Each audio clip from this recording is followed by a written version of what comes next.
Hello বন্ধুরা, সবাই কেমন আছো? আশা করছি ভালো আছো। তো নিয়ে চলে এসেছি আজকেকার রান্নাবান্না। ভাত তো নামিয়ে ফেলেছি, ভাত আমার হয়ে গেছে। এদিকে মাছের তরকারি বসাবো বলে কড়াই বসিয়ে দিয়েছি, গরম হয়ে গেছে, তেল দিয়ে দিয়েছি। মাছ ভাজা বসাবো। আজকে কী মাছের রান্না করছি এই যে এই মাছ নিয়ে এসছে। এই মাছ দিয়ে রুই মাছ না কাতলা মাছ বলতে পারছি না, মাছ দিয়ে আলু আর গাঁটি কচু দিয়ে তরকারি করবো। তো বন্ধুরা, তোমরা দেখতে থাকো আমি কেমন করে মাছের তরকারিটা করি। এই যে মাছগুলো ভাজা বসিয়ে দিলাম, 5 পিস দিয়েছি আর 5 পিস পরে দিয়ে ভাজবো।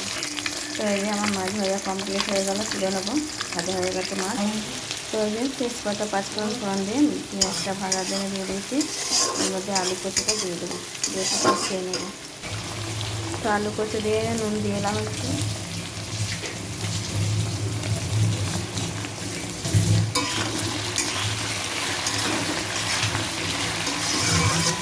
লাল লাল করে ভাজা হলে মশলাটা দেবো।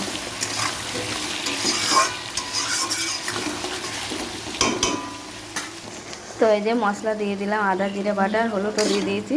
দিয়ে মশলাটা ভালো করে কষিয়ে নেব তরকারির সাথে, আলু কচুর সাথে নিয়ে তারপরে জল দেবো।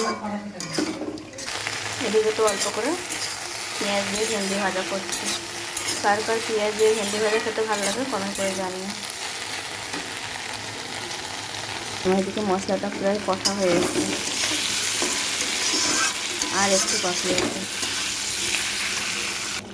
তো এই যে মাছ দিয়ে দিয়েছিলাম, তোমার জল দিয়ে আর দেখানো হয়নি। তো এই যে মাছ তরকারি ফুটছে, আর 2 মিনিট হলে আমার তরকারিটা কমপ্লিট হয়ে যাবে। তো বন্ধুরা, আমার তো আজ এই রান্নাবান্না ছিল। তোমাদের কী রান্নাবান্না হলো কমেন্ট করে জানিও। সবাই ভালো থেকো, সুস্থ থেকো, সাবধানে থেকো। তো সবাইকে জানাই শুভ দুপুরের অনেক অনেক শুভেচ্ছা। সবাই ভালো থাকবে।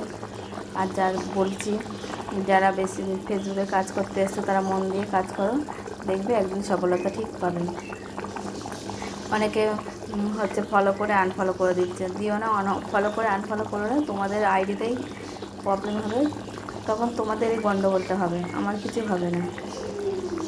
তো বন্ধুরা, এই ছিল আজকের রান্নাবান্না। সবাই ভালো থাকবে। আমার ভিডিওটা এই পর্যন্ত। Tata, bye bye. তরকারি তো হয়ে গেছে, ওদিকে ভেন্ডি ভাজাও কমপ্লিট। তো এই ছিল রান্না।